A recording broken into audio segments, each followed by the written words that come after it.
बच्चों, आज हम मिलेंगे एक जादुई डायनो से जो पलक झपकते ही दूसरी दुनिया में पहुंच गया। एक नन्हा डायनो अचानक वक्त में गायब हो गया। क्या वो वापस अपने घर आ पाया? आओ बच्चों, आज मैं तुम्हें एक बहुत प्यारी कहानी सुनाती हूँ, एक नन्हे डायनो की जो फ्यूचर में चला गया था। सुनाती हूँ। वाह मामा, हमें जरूर सुनाएं। आज की कहानी है एक खास डायनो की जो वक्त में सफर कर सकता था।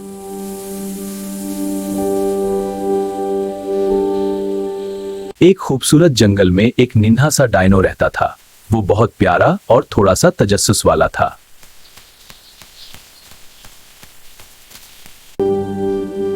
एक दिन उसने सोचा, काश मैं मुस्तकबिल की दुनिया देख सकूं। उसके पास एक खास ताकत थी।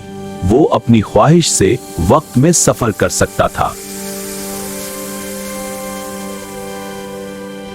जैसे ही उसने आंखें बंद की, एक रोशनी आई और वो गायब हो गया।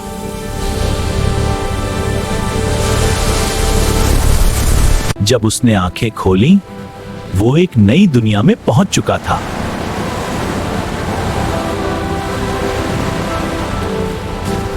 बच्चे उसे देखकर डर गए और आहिस्ता आहिस्ता पीछे हटने लगे।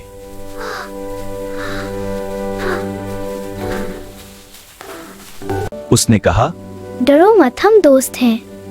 डायनो को सुकून महसूस हुआ।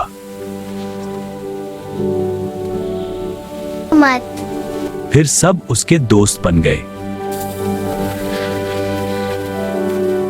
फिर सब बच्चे उसके साथ खेलने लगे चलो साथ खेलते हैं। और वो सब दोस्त बन गए। डायनो ने सीखा कि दुनिया बदल सकती है, लेकिन मोहब्बत और दोस्ती हमेशा रहती है। अब उसने वापस जाने की ख्वाहिश की और आंखें बंद कर लें। एक रोशनी के साथ वो दोबारा अपने जंगल में आ गया। फिर वो वापस अपने घर आ गया और सबको दोस्ती का दर्स देने लगा। डायनो ने इंसानों के साथ भी वक्त गुजारा। अब उसे यकीन हो गया कि मोहब्बत और दोस्ती ही सबसे खूबसूरत चीज है। बच्चों, फ्यूचर में जाना सिर्फ कहानियों में होता है, ये सिर्फ इमेजिनेशन है। और ये कहानी बहुत मजे की थी मामा।